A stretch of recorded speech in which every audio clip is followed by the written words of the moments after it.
It was in the late 80s, early 90s when we started seeing women coming in. And they were quite a bit different, at least than the gay men.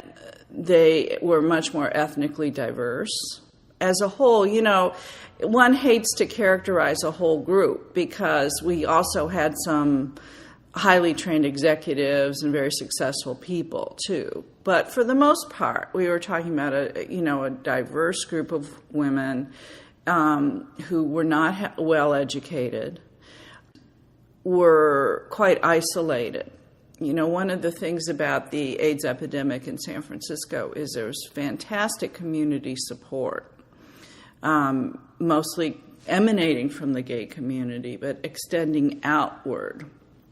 And actually that support extended to women, but it wasn't within the women's own communities. And there was a lot of people reporting shame. And it was hard to get women into care.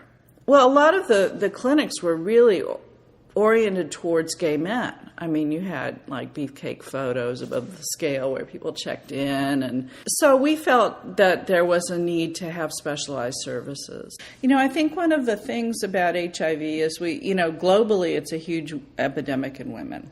And San Francisco, we don't think about it so much as being a women's epidemic.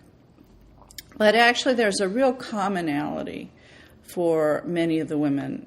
I really think the theme for women with HIV is one of vulnerability. In the Castro, which was this unique community, you had a real intense epidemic within, you could draw a boundary line kind of around it.